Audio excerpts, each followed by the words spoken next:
ayat 1 gimana?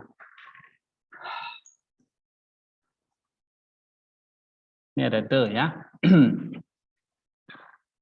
Kemudian peta, palin, kemudian lagi aku pergi ke Yerusalem lagi setelah 14 tahun. Ya. Aku mengajak Titus bersamaku dan Barnabas atau bersama Barnabas. Ya. Nah, coba kita lihat apa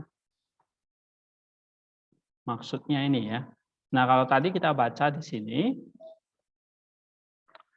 Paulus menyerahkan dirinya kepada gereja dan para rasul. Nah, pusatnya di Yerusalem, ya, membuktikan bahwa dia adalah seorang rasul yang sejati. Jadi di sini dia mengunjungi para rasul di Yerusalem. Ya, nah kalau menurut Agustinus ini karena niat baik, ya, dan karena standar tingginya, kalau Chrysostom mengatakan ini menunjukkan kerendahan hatinya sendiri. Oke. Terus kita baca Ambrosius. Nah, setelah waktu yang cukup lama, long time, ya, dia tidak menampakkan wajahnya kepada orang-orang Yahudi di Yerusalem, ya, dan ya tentu orang-orang Yahudi masih ingat ya bagaimana reputasinya dia yang dulu tentang hukum Taurat. Oke. Tapi di sini dia juga mengatakan mau menunjukkan kehubungan yang harmonis dengan para rasul. Sehingga di sini Paulus pergi lagi ke Yerusalem. Ya, memang ada yang mengklaim bahwa apa yang diberitakan oleh para rasul itu berbeda dengan Paulus. Bahkan ada golongan tertentu ya mengatakan Injil yang kita punya itu sebetulnya bukan Injil dari Tuhan Yesus, ini Injil karangan Paulus. Ya, pernah nggak dengar tuduhan begitu? Bahwa Injil orang Kristen itu sudah Injilnya Paulus. Sebab dalam perjanjian baru ya sebagian besar itu tulisan Rasul Paulus. Ya. Nah, di sini Paulus sendiri membantahnya bahwa aku pergi ke Yerusalem ini adalah untuk satu keharmonisan dengan mereka. Ya, banyak yang meragukan tentang dia, ya, which was sufficient to make the Gentile anxious, dan ini cukup membuat orang-orang non-Yahudi itu cemas, in case they had been trained in something other than, dan jangan ini Paulus memberitakan Injil yang lain ini, yang berbeda yang diberitakan oleh para rasul yang sudah bersama dengan Tuhan. Nah, atas dasar ini termasuk gereja Galatia kan sebetulnya meragukan dia. Ya, atas dasar ini Paulus mengajarkan ya aku kembali ke Yerusalem bertemu dengan para rasul. Jadi sebetulnya tidak ada apa-apa. Nah, inilah alasan dia kembali ke Yerusalem setelah 14 tahun itu. Ya. Jadi bersandar kepada pewahyuan Allah, ya, menyatakan bahwa apa yang dia beritakan bersama dengan, dan dia bawa beberapa saksi ya, Barnabas dan Titus sebagai saksi dari apa yang dia ajarkan. Bahwa apa yang Paulus ajarkan itu adalah harmoni dengan ajaran para rasul. Nah, ini kata Ambrosius. So kalau saya tanya misalnya, kenapa Paulus balik lagi ke Yerusalem setelah sekian lama? Untuk mengharmoniskan dengan para rasul yang lain. Oke, itu bisa jadi deep structure kita. Nah, lalu kamu bisa mengutip Ambrosius. Oke, apa kata Chrysostom di sini? Ayat 20 ayat 1 dan 2 nih. Nih ya.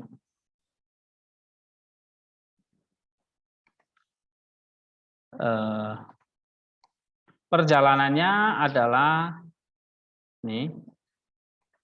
His first journey was owing to his desire to visit Peter. Jadi kalau yang pertama ke Yerusalem ini untuk mengunjungi Kefas. Tapi yang kedua dia katakan ini apa? Oleh tuntunan Roh Kudus, a revelation of the Spirit. Ya, baru yang kedua dikatakan aku memberitakan Injil, aku membawa Injil yang aku beritakan kepada para bangsa non-Yahudi, ya, itulah yang aku mau buktikan supaya orang-orang itu tidak mengira aku berjuang sia-sia. Nah, di sini kan jelas ya, Chrysostom mengatakan setelah 14 tahun lewat, ya, ini adalah juga satu momen yang tepat, better ya, bahwa dia kembali kepada para rasul untuk membuktikan bahwa ajarannya itu tidak bertentangan atau usahanya itu tidak sia-sia. Ya, coba kita buka 1 Korintus 4 ayat yang ke-26. 1 Korintus 9 ayat 26. Sebab itu aku tidak berlari tanpa tujuan. Iya. Aku bukan tinggi yang sembarang saja. Iya. I therefore so run as not uncertainty, so fight I as not beating the air. Ya. Jadi aku tidak sembarangan berlari ataupun sembarangan memukul seperti memukul udara. If therefore he runs not uncertainty, how can he say let's be running or have run in vain? So it is evident from this that if he had gone up without a revelation, he would have committed an act of folly. Ya, jadi kembali dia ke Yerusalem ini bukan satu tindakan yang bodoh, tapi justru untuk membuat usahanya itu tidak sia-sia. Nah, satu di sini kita pelajari bahwa usaha penginjilan kemarin saya katakan tidak bisa lepas dari gereja. Karena kita membawa orang masuk ke dalam gereja. Bukan mengikut kita, tapi mengikut atau masuk ke dalam gereja. Yang kalau dalam perjanjian lama itu diibaratkan seperti masuk ke dalam Bahtera Nuh. Ya. Karena dalam Bahtera Nuh itu ada keselamatan. So there is no salvation outside of the church. Ya. Jadi tidak ada keselamatan kalau di luar gereja. Dan yang membawa masuk itu adalah, dan tugas kita adalah membawa orang-orang itu masuk ke dalam gereja. Nah, nggak bisa di luar itu. Kalau itu berarti usaha kita akan sia-sia. Oke. Dan memang ada orang-orang yang suspicious ya. Curiga dengan apa yang Paulus kerjakan. Dia begitu semangat bagi Injil, jangan-jangan ini adalah ajaran yang nggak sesuai, yang nggak harmoni dengan ajaran para rasul. Nah, ini yang dikatakan oleh Ambrosius ya. This is the reason for his going up to Jerusalem, abiding at the bidding of the Lord's revelation, disclosing to them the implication of his preaching. Ya, di situ with Barnabas and Titus as witness of his preaching, one from the Jew and one from the Gentiles. So there is no any offense at him. Jadi nggak ada yang meragukan atau menentang dia. Ya. Oke, that's why the reason kenapa dia kembali ke Yerusalem. Jadi ini seperti yang dikatakan oleh Chrysostom ya. Oke, terus kita baca lagi di sini. Nah, ada sebuah deep providence concerning the present and future. What then is the reason of this journey of his? Nah, he went up before from Antioch to Jerusalem. It was not for his own sake, but from a desire to reconcile the contentious. Yeah. So now his object was the complete satisfaction of his accuser, not any wish of his own to learn that he had not run in vain. Jadi memang di masa itu Paulus sering dicurigai bahwa dia memberitakan Injil karena memang dia bukan dari kelompok 12 rasul itu. Ya. Okay, either the gereja-gereja apalagi dari kalangan orang-orang Yahudi itu pasti membenci dia, ya. Nah, tapi di sana they conceive that Peter and John, of whom they thought more highly than of Paul.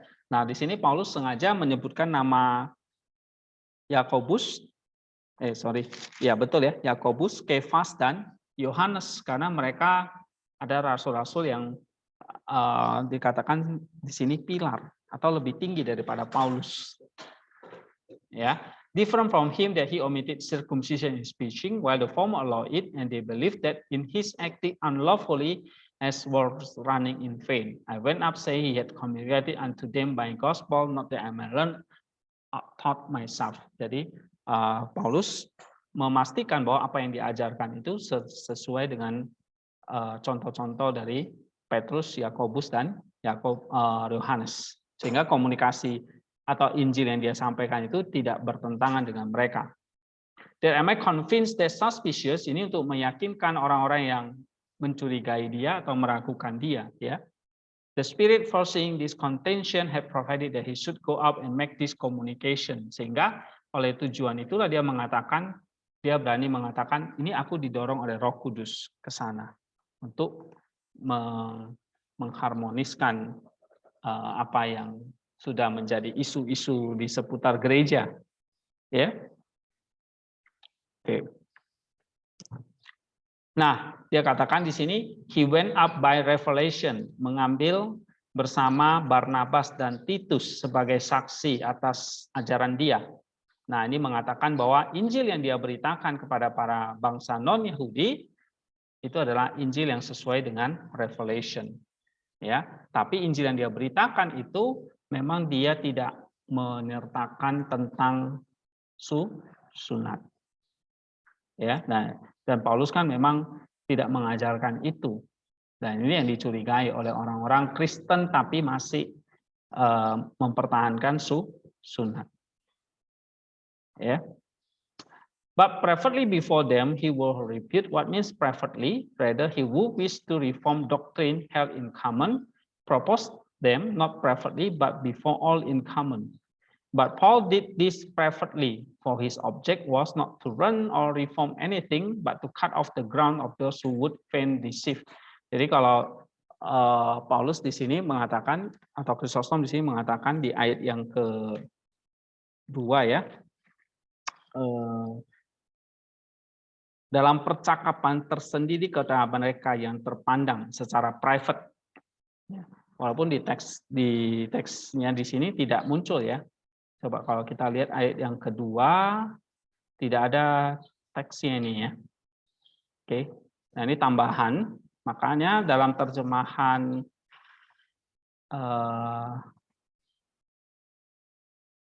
di RSV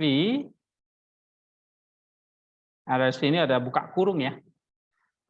But privately before those who were rebuked, ini tambahan teksnya ya, tapi di teks aslinya nggak ada. Tapi di dalam teks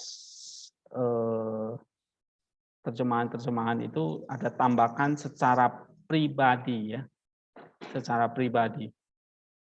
Nah, teks aslinya memang nggak ada di sini ya. Tadi kita sudah cek. Ya. Nah, ini tambahannya. Kenapa ada tambahan kata pribadi di sini? Privately di sini, oke. Dan ini memang hanya oknum-oknum lah katanya, tertentu yang meragukan dia. Jadi Paulus melakukannya itu secara pribadi, menjelaskan doktrin dia. Nah, jadi dari sini ya, ayat 1 dan 2 kita tahu ada orang-orang tertentu dalam gereja Galatia itu yang meragukan ajaran dia, bahwa itu sejalan dengan para rasul. Oke. Sekarang kita lihat di sini. Ayat yang kita masih ayat 1 dan 2 ya. Setelah 14 tahun dia kembali ke Yerusalem, lalu dia mengajak Titus dan Barnabas. Tadi Titus dan Barnabas itu apa? Tadi ada saksi dari pewahyuan Roh Kudus ya kan? Tapi ada juga saksi dari orang yang hidup ini, Barnabas dan Titus. Untuk menunjukkan bahwa Injil yang dia beritakan itu berasal dari wahyu, tapi juga disaksikan, bisa ditanya ini, ada saksi nih, apakah aku mengajar yang salah? Nah, ada Barnabas, maka dia sengaja membawa Barnabas dan juga Titus, ya, supaya mereka bisa menanyakan para saksi ini, apa yang saya ajarkan. Nah, Theodoret mengatakan apa? Baik Barnabas dan Titus bersama dengan Paulus itu menjadi rekan pelayanan, ya, rekan misinya Paulus, gitu. Oke. Nah, but some supporter of the law, tetapi mereka yang mendukung hukum Taurat yang arrived from Judea tried to persuade the Gentile to adopt the way of life according to law. Ya, memang kan ada orang para penyusup, saudara-saudara palsu yang mau kembali mempengaruhi orang-orang Kristen yang Gentile ini supaya mengadopsi gaya hidup menurut hukum Taurat. Nah, makanya Paulus dengan Barnabas kembali kepada Yerusalem menceritakan kepada mereka, kepada para rasul, bahwa apa yang aku ajarkan ini tidak seperti itu. Jangan kamu sangka aku mengajarkan seperti saudara-saudara yang lain, aku mengajarkan tentang mengadopsi hukum Taurat. Ya. They wish to persuade the congregation of the faithful that this was also the view of the great apostle. Nah, ini nanti sama, ya. So immediately went straight away to Judea to apprise the apostle of what's going on. Oke. Jadi mereka kembali ke Yudea untuk menjelaskannya kepada para rasul. Nah, kalau lihat latar belakangnya, ketika Paulus menulis, aku pergi lagi ke Yerusalem dengan Barnabas dan Titus setelah 14 tahun, memang untuk meluruskan rumor-rumor yang ada. Ya, bahwa Paulus mengajarkan ada Injil plus atau Injil yang ditambah dengan hukum Taurat. Ya. Nah, lalu dia katakan, aku pergi dengan apa? I went up by revelation, dengan dituntun oleh pewahyuan. Nah, Chrysostom bilang apa di sini?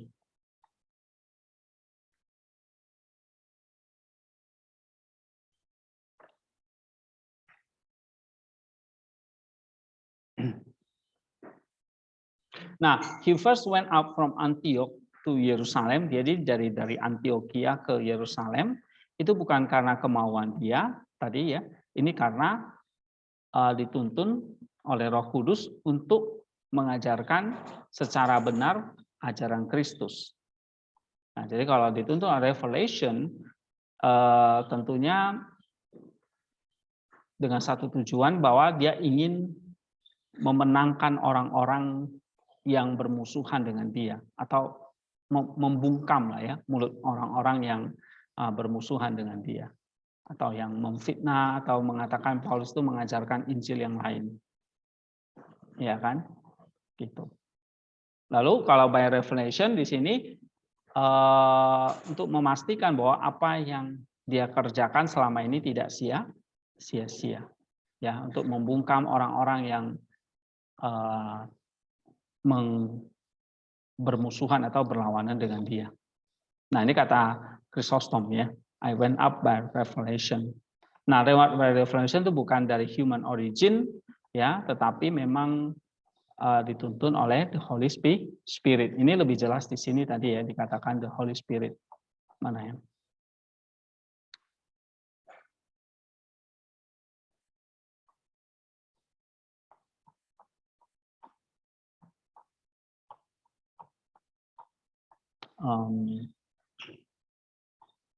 Ini, ya, a revelation of the Spirit, ya, satu pewahyuan dari Roh Kudus. Oke. Nah, ini ayat 1, 2, sekarang 2b. Nah, waktu dia kembali ke Yerusalem, dia membentangkan apa? Injil yang sama seperti yang dia beritakan kepada para Gentiles. Nah, kata Marius Victorinus apa? Those whom the commandment and the gospel of God were being handed down, such as apostle and the rest. To this man, he says, I preferably explain my gospel, which I preach among the Gentiles, so that if there was anything that they were handling on otherwise, they could correct it or could amend anything that myself was handling. Nah, jadi dia di Yerusalem sengaja menceritakan ini loh Injil yang aku beritakan. Sehingga kalau itu salah bisa diperbaiki. Could amend ya. Amend itu artinya bisa diperbaiki. This therefore was the cause of my going up to Jerusalem. And for this reason it was revealed to me that I should go up, and that it might be more readily known that my gospel to the Gentile and this gospel to the Jews were the same. Jadi Injil yang diberitakan kepada para Gentile dan kepada orang Yahudi itu adalah Injil yang sama. Ya, para rasul kepada orang-orang Yahudi, nah aku kepada orang-orang Gentile adalah the same gospel. Ya, they share the same one opinion and one gospel. Jadi tidak ada Injil menurut Paulus, semua adalah Injil Kristus. Alright. Nah, kemudian Jerome mengatakan apa? The grace of evangelical liberty and the observance of the law that was now discussed in confidence with the apostle on account that many believers who were not able to hear the cast of fulfillment and the end of the law. Jadi memang Paulus ketika dia ada di Yerusalem, dia mengajak orang-orang tertentu ya untuk membicarakan ini khususnya kepada orang-orang percaya tapi dari latar belakang Yahudi. Ya, jadi kamu lihat bagaimana strategi Paulus. Dia juga menemui para rasul, tapi di sini juga dia ada percakapan tersendiri ya kepada orang-orang Yahudi yang sudah percaya tapi masih Yahudi. Oke, so ada personal approach lah ya, ada langkah-langkah personal dari Paulus. Nah, Paulus motivasi Paulus apa?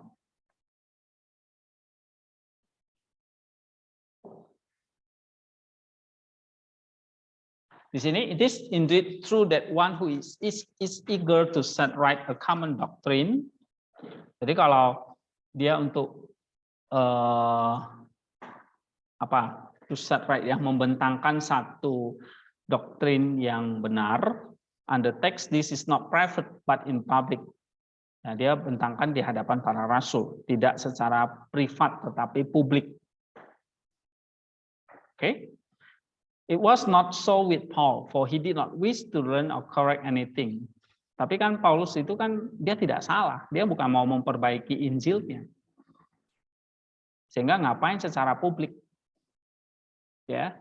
Nah, akhirnya dia panggil atau dia bertemu dengan orang-orang yang memang menuduh dia secara pribadi.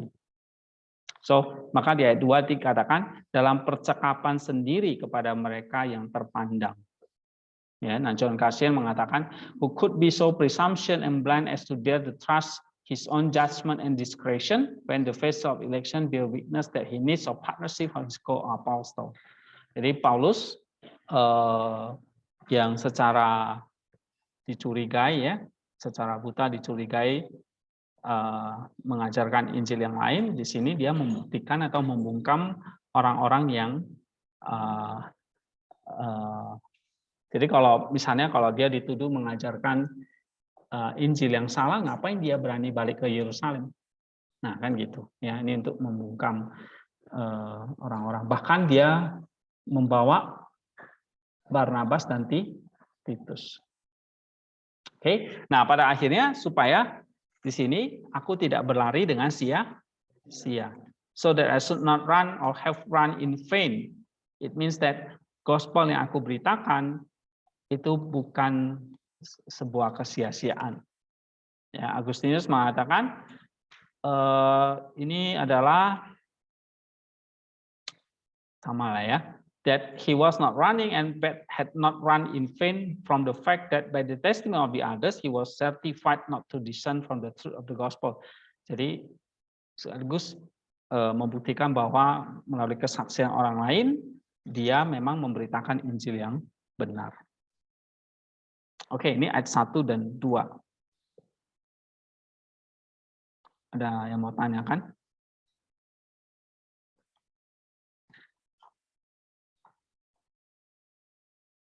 Kalau di sini saya tulisnya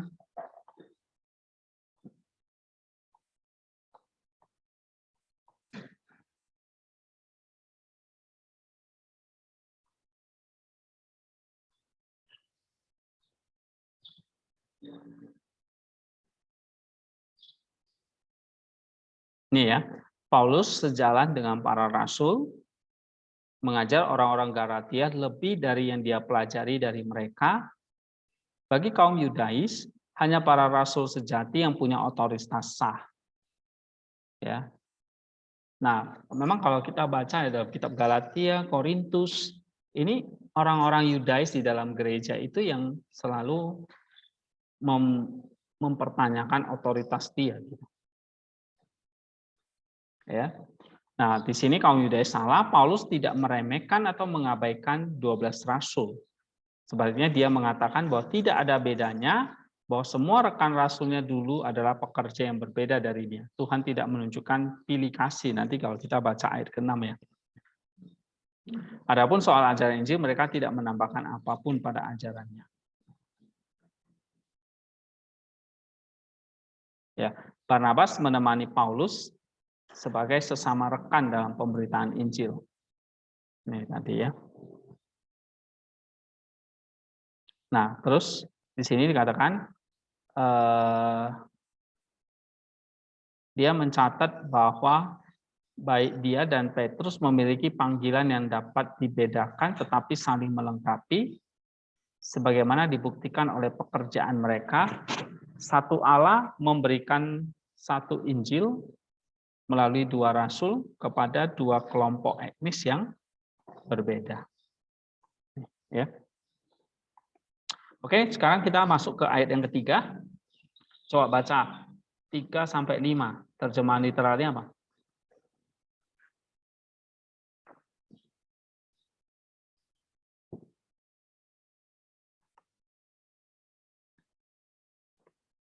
Tiga sampai 5.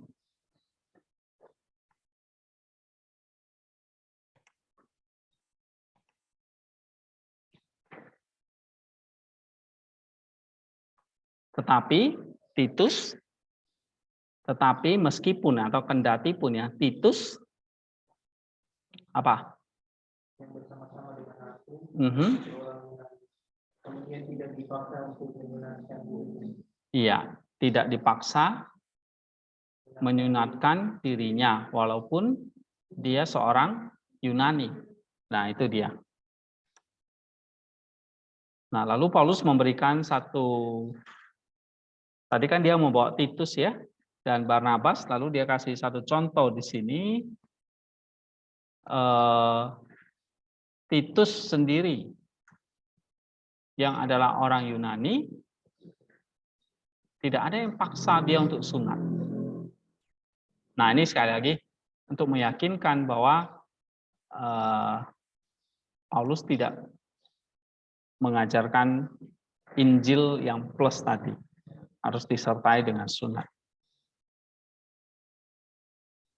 Ya. Nah, Ambrosius mengatakan the implication is why should you be circumcised when Titus was not compelled to undergo circumcised by the apostle. Gitu. Jadi kenapa kamu harus disunat? Padahal Titus sendiri nggak pernah disuruh atau dipaksa sunat oleh para rasul.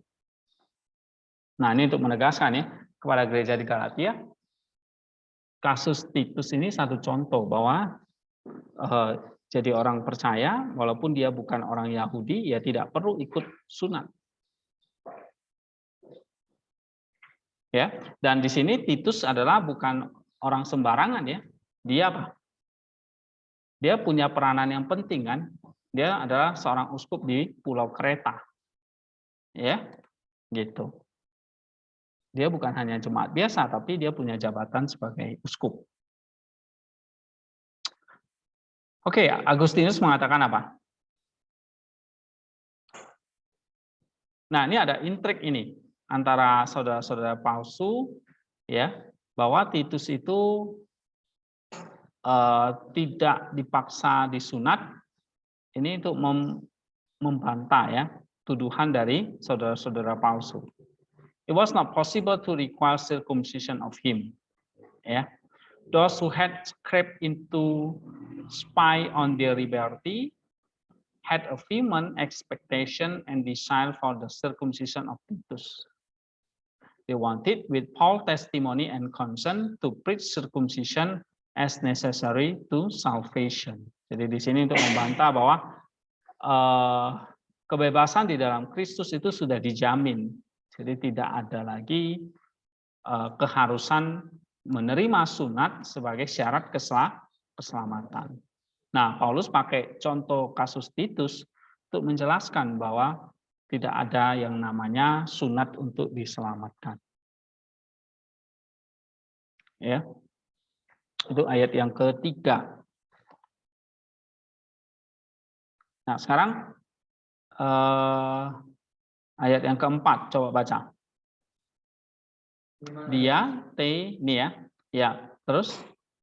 Memang ada desakan dari saudara-saudara palsu yang masuk, yaitu mereka yang menyembunyi ke dalam untuk menghadang kebebasan kita yang kita miliki di dalam Kristus Yesus, supaya dengan jalan itu mereka... Enggak, yang terjemahan literalnya apa? Tadi, ayat yang keempat. Tetapi karena saudara-saudara palsu secara diam-diam yang menusuk untuk memata-matai kebebasan kami, ya, yang kami miliki dalam Kristus Yesus, dan yang menurun dari mereka. Terus memperbudak tadi ayat yang ke untuk memperbudak kami. Coba baca sekali lagi. Dia tu Philadelphus. Coba tadi siapa? Cange?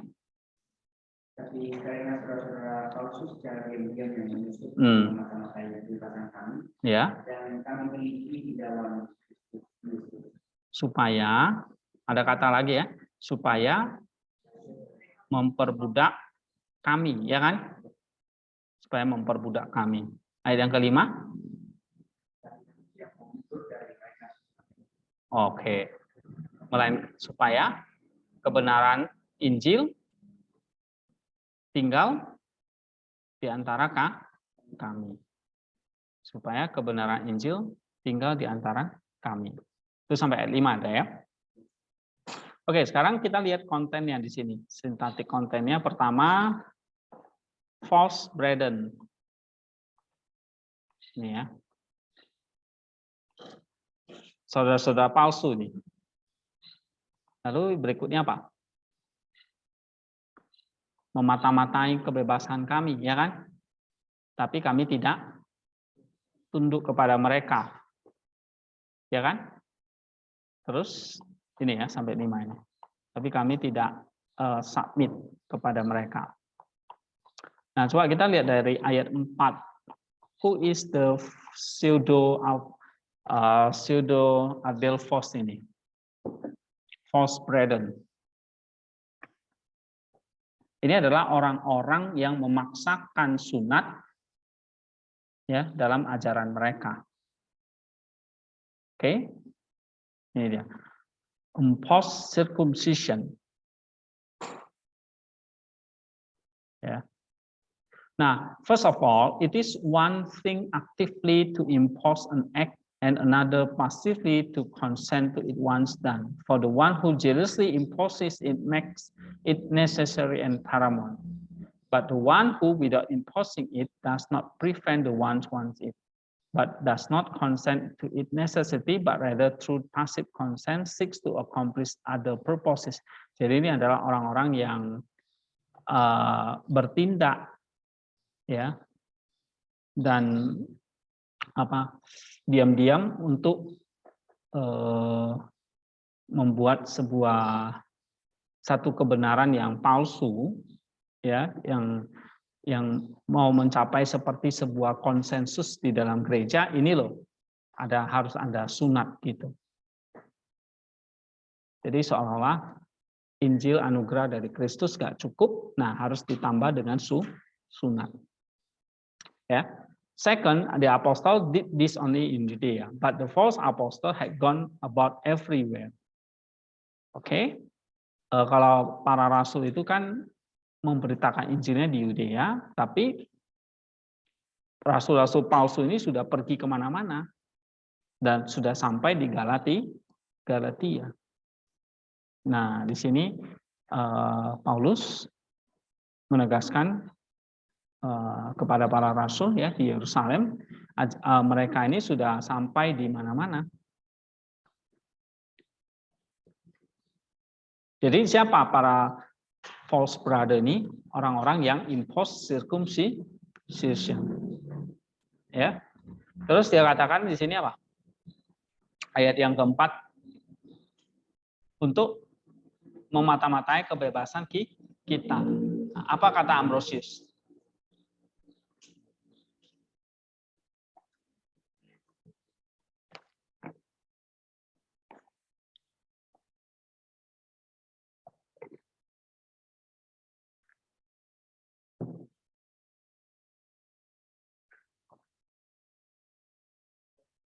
Hah?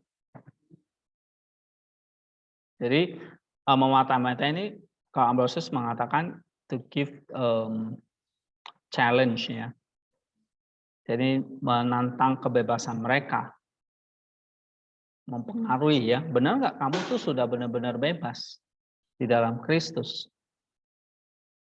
Kalau kamu benar-benar bebas dalam Kristus, apa kamu tidak perlu lagi menaati hukum Taurat, menaati hukum? Nah, jadi challenge their liberty.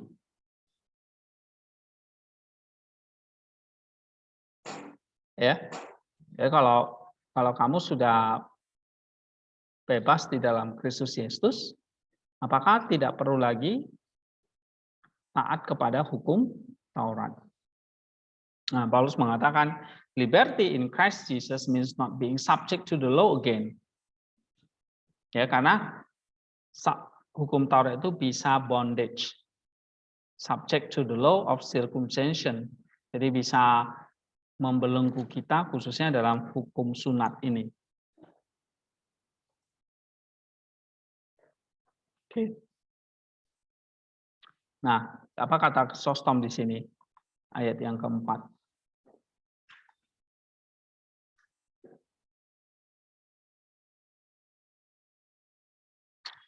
The apostle permit circumcision at Jerusalem jika para rasul itu mengizinkan sunat di Yerusalem. Ya, why are those who enjoy it in accordance with the apostolic sentence and to be called false brethren? Ya, jadi kalau orang-orang false brethren ini, saudara-saudara palsu ini mengajukan ini ya, satu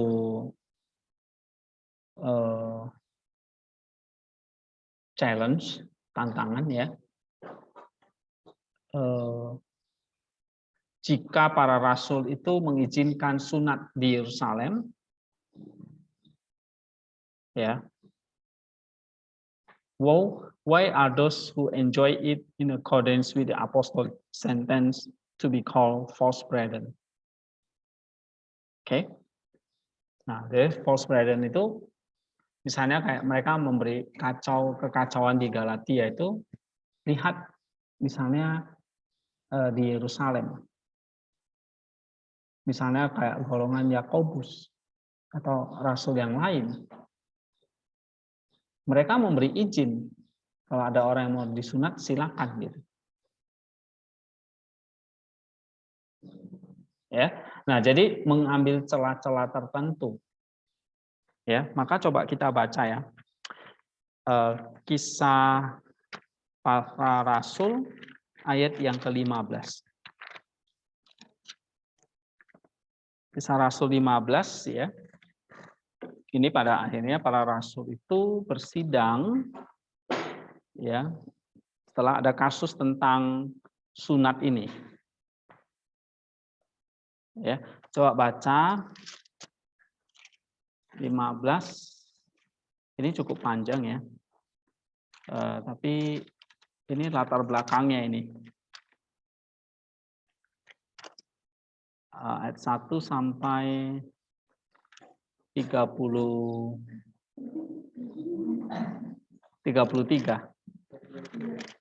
Ya. Oke, nggak apa-apa, kita baca dulu. Satu orang coba. Kisah Rasul 15 ayat 1 sampai 33. Beberapa orang datang dari Yudea, Antioquia, dan mengajarkan kepada saudara-saudara di situ. Jika kamu tidak disuruh menurut adat istiadat yang dituliskan oleh Musa, maka kamu tidak dapat diselamatkan. Nah, jadi ada beberapa orang dari Yudea ke Antioquia, ini yang Paulus katakan the false brethren, saudara-saudara palsu itu, yang memang asalnya dari Yudea. Dan Yudea itu kan dikuasai oleh para rasul. Jadi gereja Galatia melihat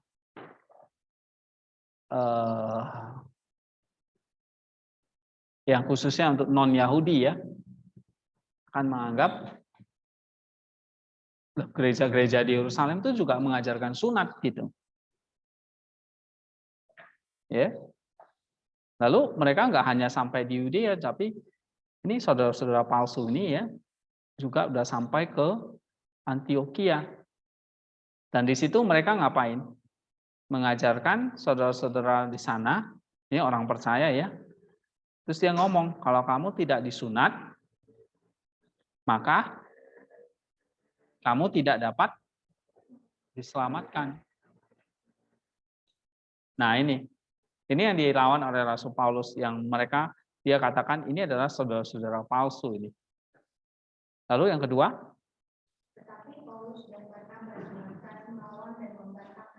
nah, Paulus dan Barnabas yang datang ke Yerusalem itu ngapain? Membantah. Terus?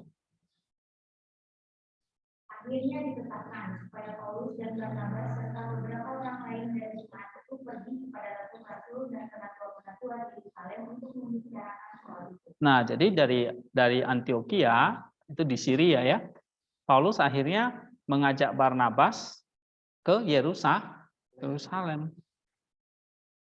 Karena ada resah ini untuk menjumpai para rasul. Tadi yang saya katakan bahwa di ayat 1 dan 2 ini supaya apa yang diajarkan oleh para rasul, diajarkan oleh Paulus, Barnabas dan lain-lain itu sama dengan apa yang diajarkan para rasul di Yerusalem. Tidak ada sunat. Tapi untuk meluruskan itu, nah gereja di Antioquia itu mengutus siapa? Paulus dan Barnabas. Beberapa orang lain ini mungkin termasuk juga Titus ya, pergi ke para rasul dan juga para penatua di Yerusalem untuk menyelesaikan masalah ini. Lalu ayat yang ketiga, mereka diantarkan oleh jemaat sampai keluar kota, lalu mereka berjalan melalui Fenisia dan Samaria, dan di tempat-tempat itu mereka menceritakan tentang pertobatan orang-orang yang tidak mengenal Allah. Hal itu sangat menggembirakan hati saudara-saudara di sini. Terus? Setibanya di Yerusalem, mereka disambut oleh jemaat dan oleh rasul-rasul dan penatua-penatua. Lalu mereka menceritakan segala sesuatu yang Allah lakukan dengan perantaraan mereka. Nah, di situ. Makanya Paulus mengatakan, aku pergi ke Yerusalem itu by the revelation of the Spirit. Nah, diutus oleh gereja. Nah, sampai di Yerusalem, disambutlah oleh gereja di sana, oleh rasul-rasul, oleh para penatua, ya kan? Lalu mereka menceritakan apa yang sudah mereka lakukan. Terus? Tetapi beberapa orang dari golongan Farisi yang telah menjadi percaya datang dan berkata, orang-orang bukan Yahudi harus disunat dan diwajibkan untuk menuruti hukum Musa. Nah, di sini yang disebut oleh Rasul Paulus sebagai false brethren. Ya. Dan itu ada di mana-mana sekarang. Makanya tadi kan di sini oleh siapa tadi ya? Ambrosius ya.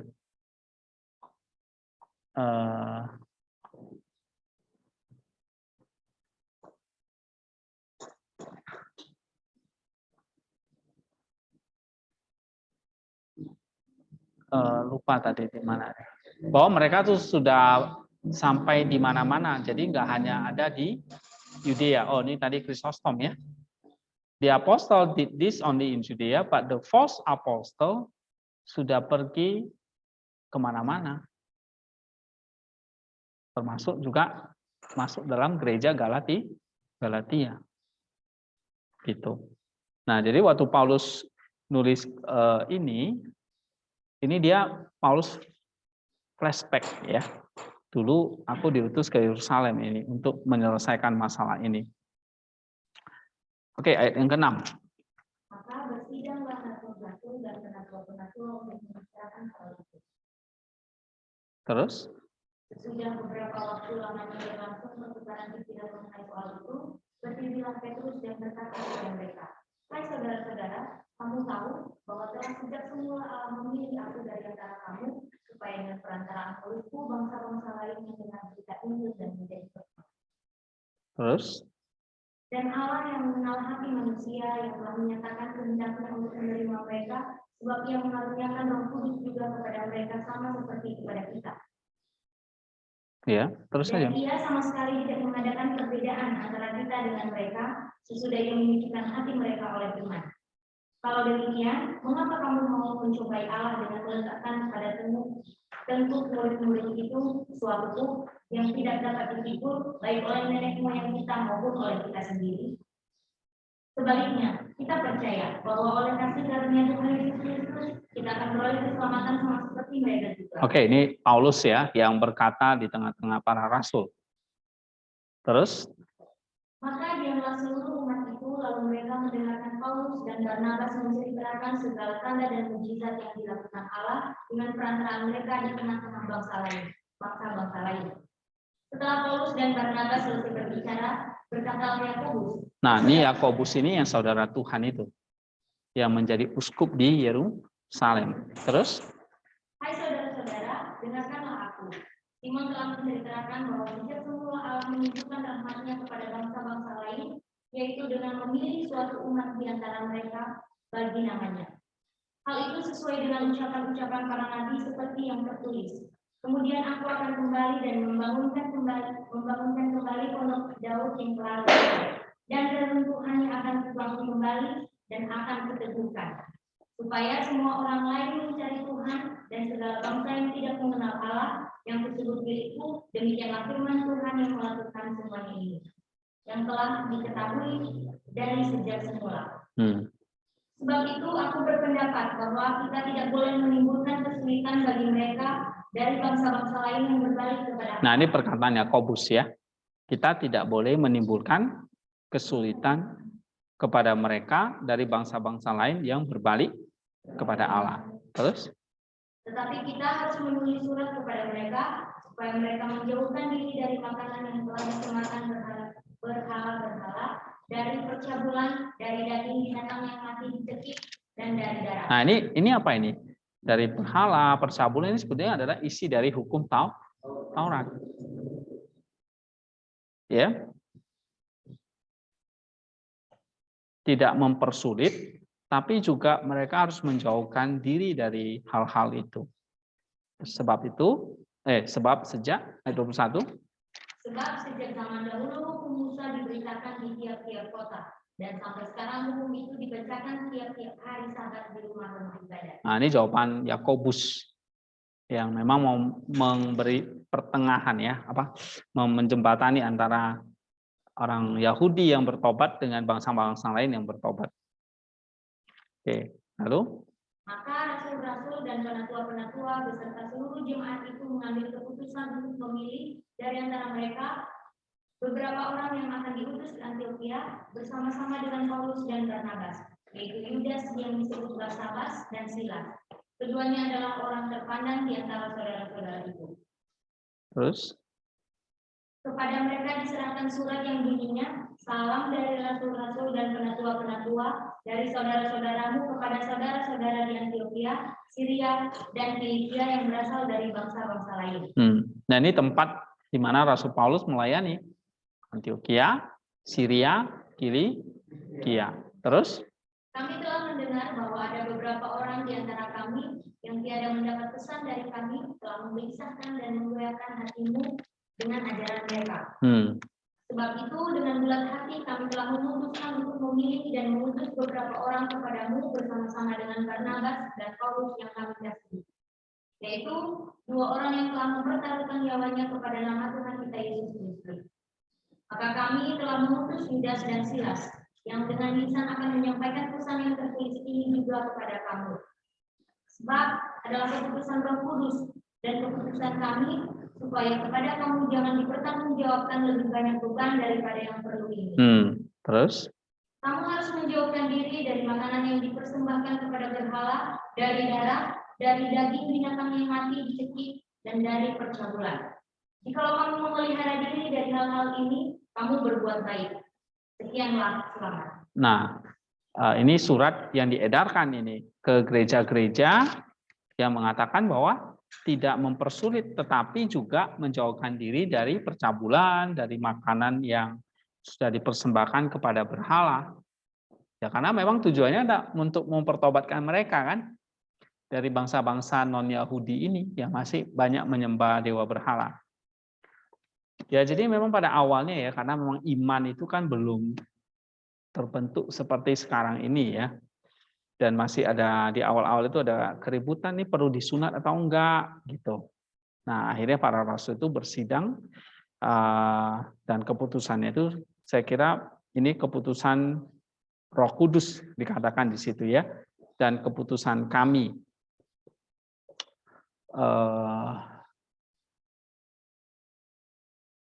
Nah, ini satu keputusan yang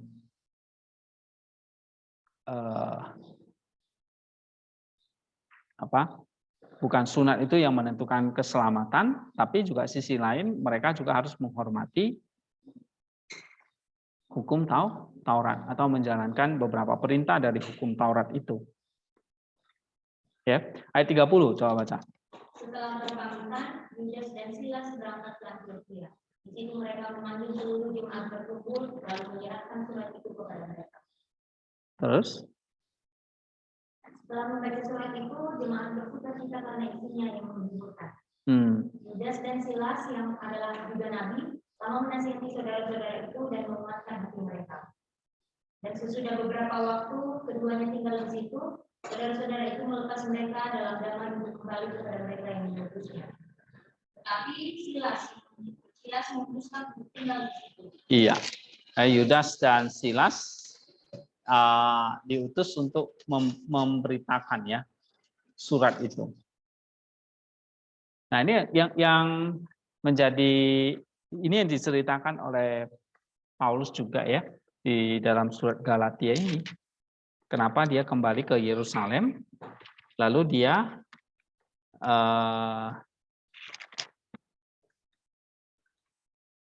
menceritakan tentang ada saudara-saudara palsu yang menyusup. Ya, tadi ayat yang keempat tadi. Nah.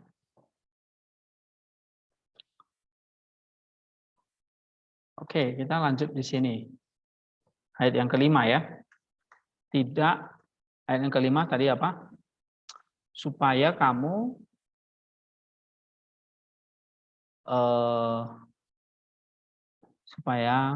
sekalipun ya,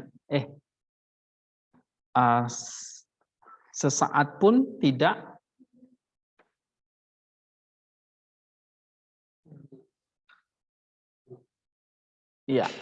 subjection tadi apa diterjemahkan?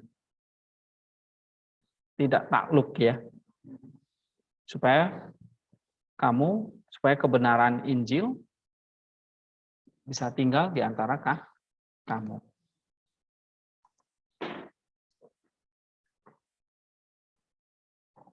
Nah, apa ini kata Chrysostom? Kita tidak submit kepada mereka.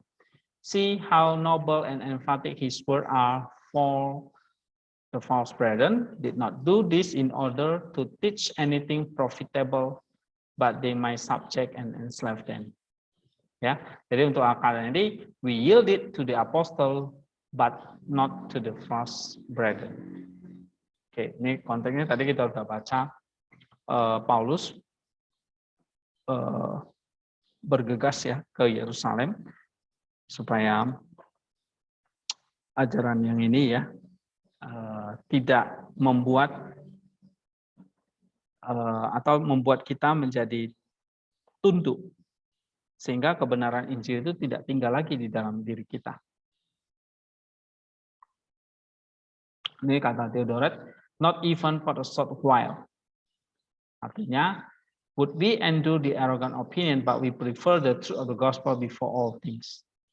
Ya, dia mengatakan ini bahwa orang-orang yang mematuhi the law by custom, since it was likely that the Galatians would say that even the first of the apostles also kept the law, and the divine apostle knew that they were forced to do this in deference to believers from among the Jews who were still weak, and it was caught in the middle. Jadi jemaat Galatia yang terdiri dari orang-orang non-Yahudi ini juga kayak merasa dipaksa. Makanya Paulus bilang, jangan sesaat pun kamu mundur, tunduk kepada mereka. Mereka ini saudara-saudara Paulus tadi. Oke. So he's still a middle course, and while he does indeed prefers to be angry, what occurred, he's not disposed to say anything more about them, so he commits everything to the verdict of God. Ya, oke.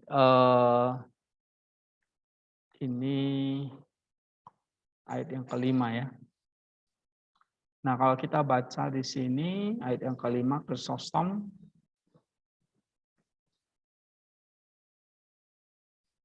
Nih. To whom he gave place in the way of subjection, no, not for an hour.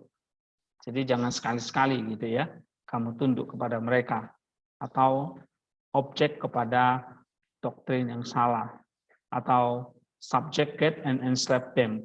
Therefore say he willed it, the apostle, but not to thee. That the truth of the gospel might continue with you. Sehingga ya, dia katakan kebenaran Injil ini bisa tinggal di dalam kamu. Gitu.